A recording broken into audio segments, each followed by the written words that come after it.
Good afternoon. Good afternoon. It is what it is.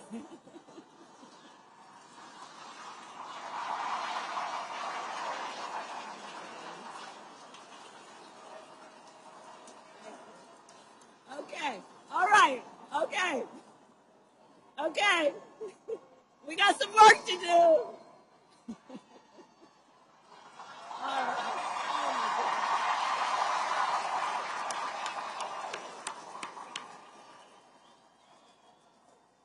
Are we going to do this, North Carolina? Yes. It is so wonderful to be back in Charlotte. I want to thank you all. Can we give it up for Stacy for telling her incredible story?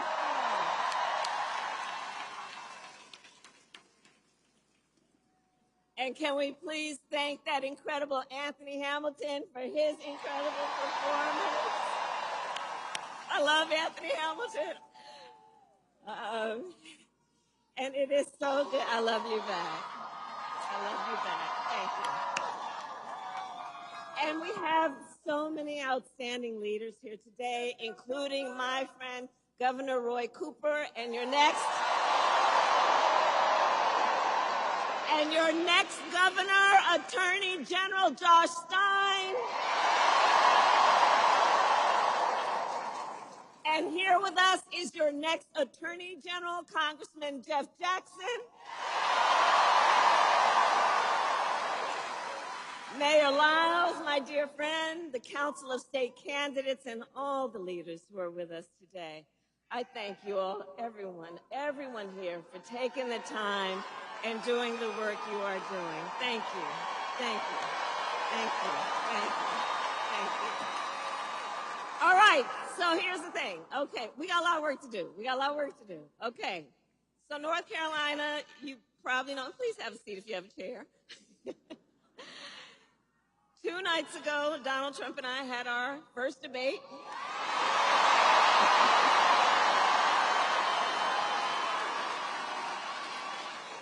And I believe we owe it to the voters to have another debate.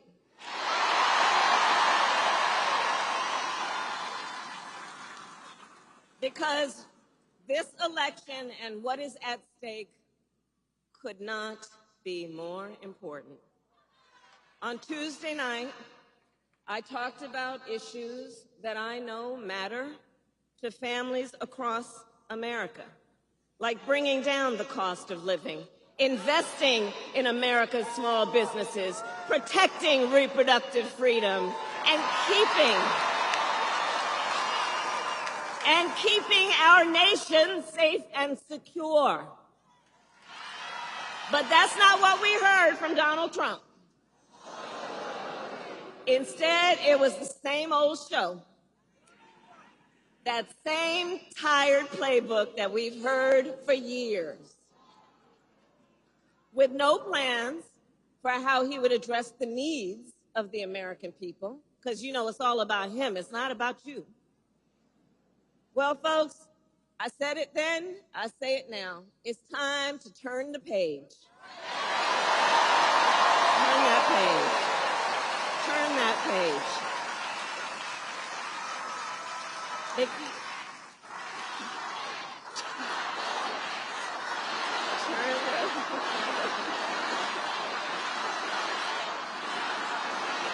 Because, to your point, America is ready for a new way forward. We are ready for a new generation of leadership that is optimistic about what we can do together. That is why Democrats, Republicans, and independents are supporting our campaign.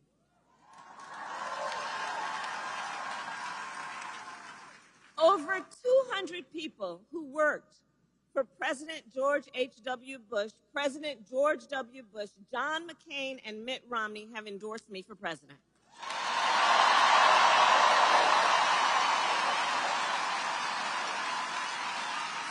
Former Vice President Dick Cheney and Congresswoman Liz Cheney are supporting me as well.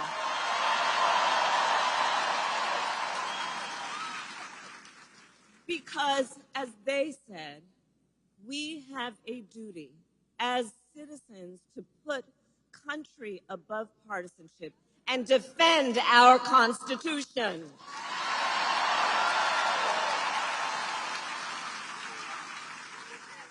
And that is my pledge to you. I will always put country above party, and I will be a president for all Americans.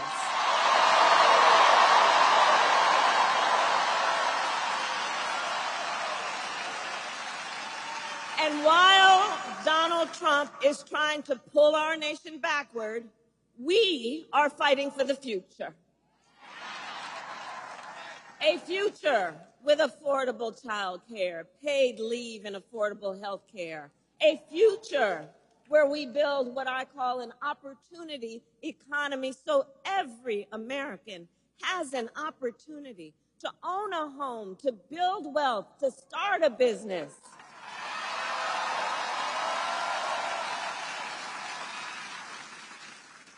And you know, I talked about it the other night. I love our small businesses. I really do. I love our small businesses. And there are many of whom are here.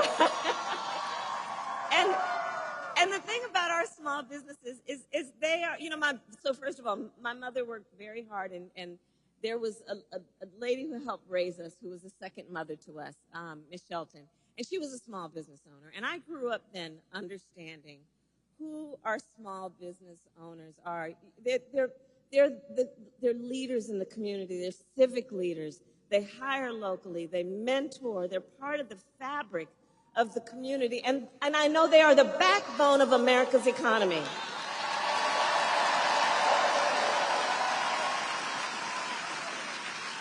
So my plan is to give a $50,000 tax deduction to start up small businesses.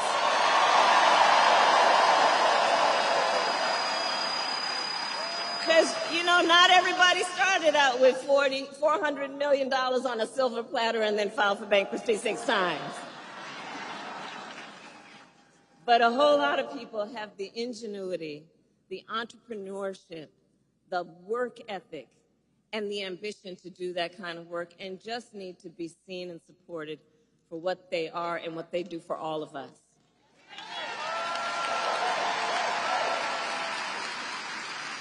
An opportunity economy. We need to build more housing in America. And so we are going to cut red tape and work with the private sector to build 3 million new homes by the end of my first term.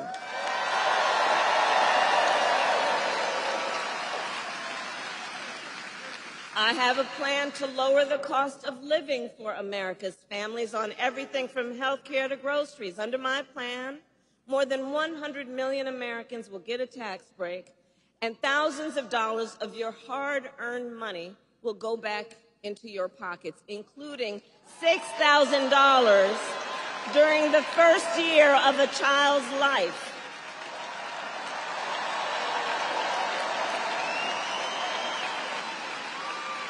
And I will always put middle-class and working families first. I grew up a middle-class kid. I was raised by a hard-working mother who saved up, and by the time I was a teenager, she was able to afford to buy our first home. I understand how people work hard and have dreams and aspirations for their children and need to be put first.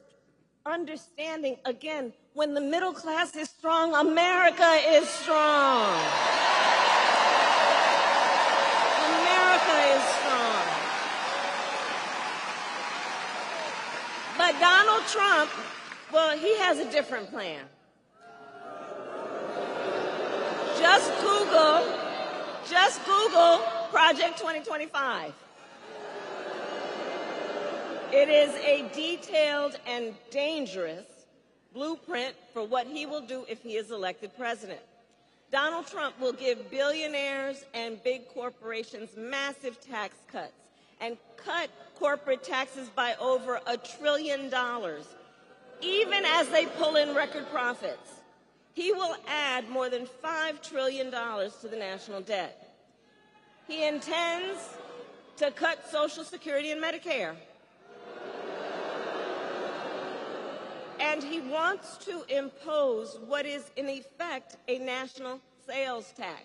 I call it a Trump sales tax. Because it will be a tax on everyday basic necessities, which the economists have measured will cost the average family nearly $4,000 more a year. And the top economists, they've previewed our plans. They've reviewed them. Goldman Sachs says my plan would grow our economy, and his plan would shrink it.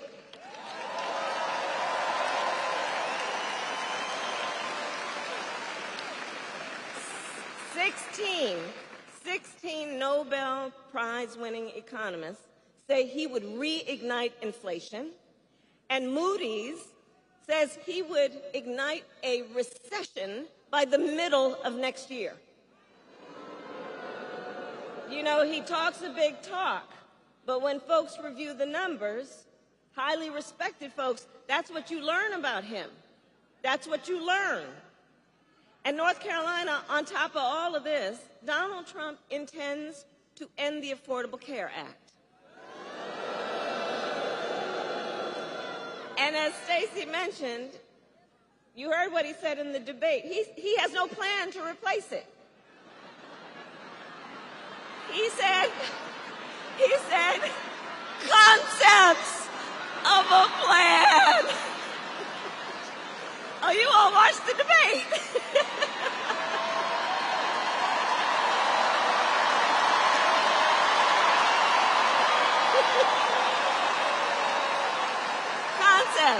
Concepts. No actual plan, concepts. And understand what's at stake on that. 45 million Americans are insured through the Affordable Care Act. And he's going to end it based on a concept. And take us back to when insurance companies had the power to deny people with pre-existing conditions. Well, we are not going back. We're not going back.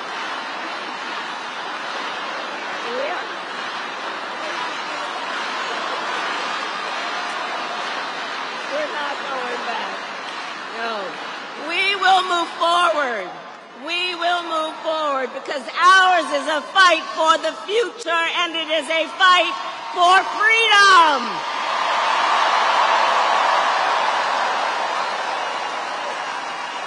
Like the fundamental freedom of a woman to make decisions about her own body and not have her government tell her what to do.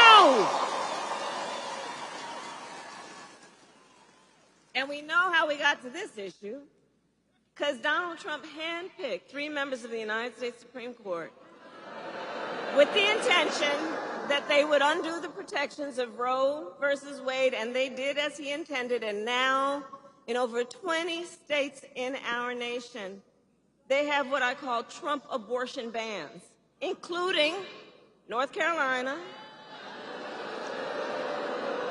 and every single state in the South except Virginia. Think about that. Every single state in the South except Virginia. Now, 1 in 3 women in America lives under a Trump abortion ban.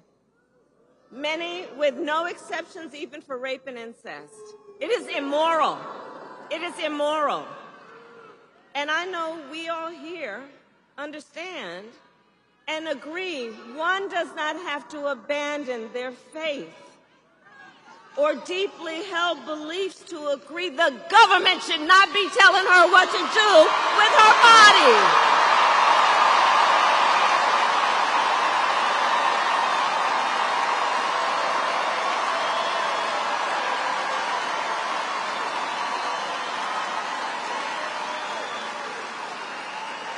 And what we know is that the impact of this is, you know, it's been over 2 years now since that decision came down. The impact of this is so real. It's affecting people every day, just based on the stories we know, and there are so many stories we don't know. Think about it. Because of Trump's abortion bans, women are being refused care during miscarriages. Some are only being treated if they develop sepsis. And when asked on Tuesday night, Donald Trump refused to say that he would veto a national abortion ban. You remember that? He refused to answer that question. Refused to answer that question. Well, I'm going to tell you, when Congress passes a bill to restore reproductive freedom, as President of the United States, I will proudly sign it into law. Proudly.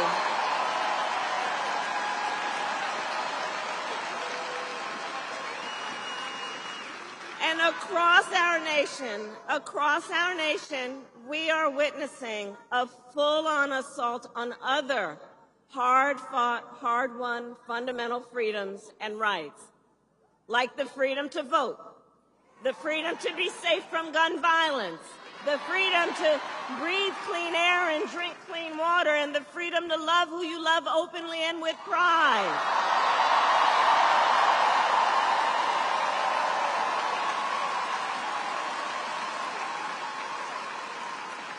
And North Carolina has a history of the point I'm about to make. Generations of Americans before us led the fight for freedom. And now the baton is in our hands. It is in our hands. So we who believe in the sacred freedom to vote will finally pass the John Lewis Voting Rights Act and the Freedom to Vote Act. And we who believe in the freedom to live safe from gun violence will finally pass an assault weapons ban, universal background checks, and red flag laws.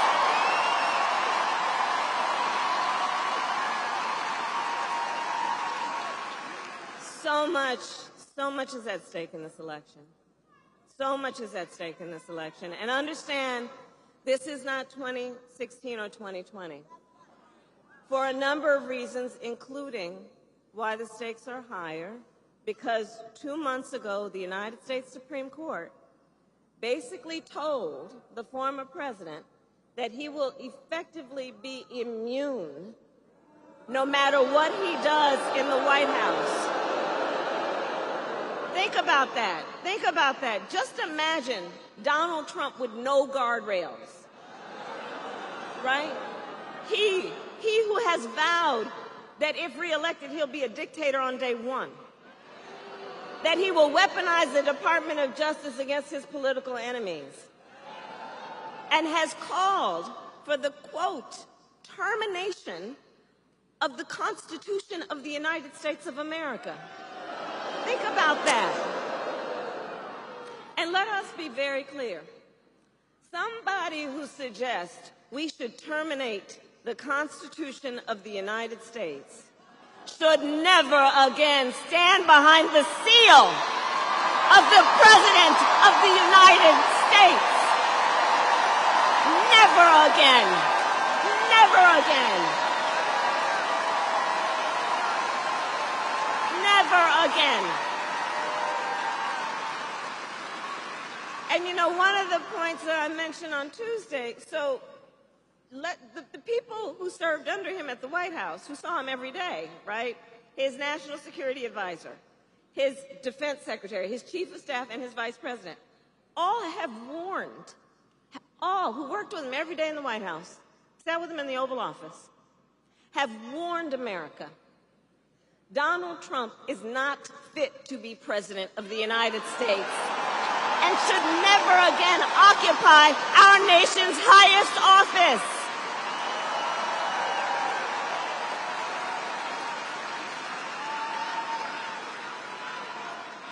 So North, and we're not going back.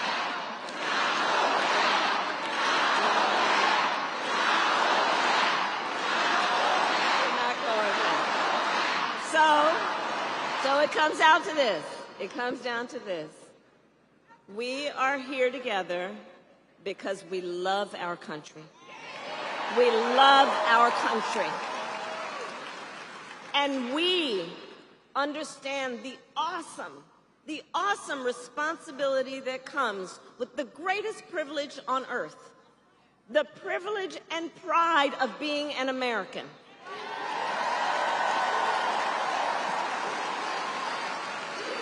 That's right. That's right. That's right. That's right. Right. And so, I believe it is the highest form, then, of patriotism to fight for the ideals of our country and to fight to realize the promise of America. So, North Carolina, we have 54 days until Election Day. 54 days. And just 35 days until early voting begins.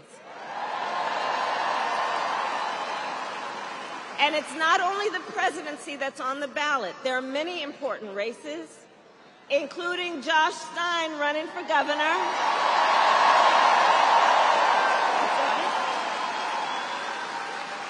Whose opponent was handpicked by Donald Trump and wants a total ban on abortion in this state.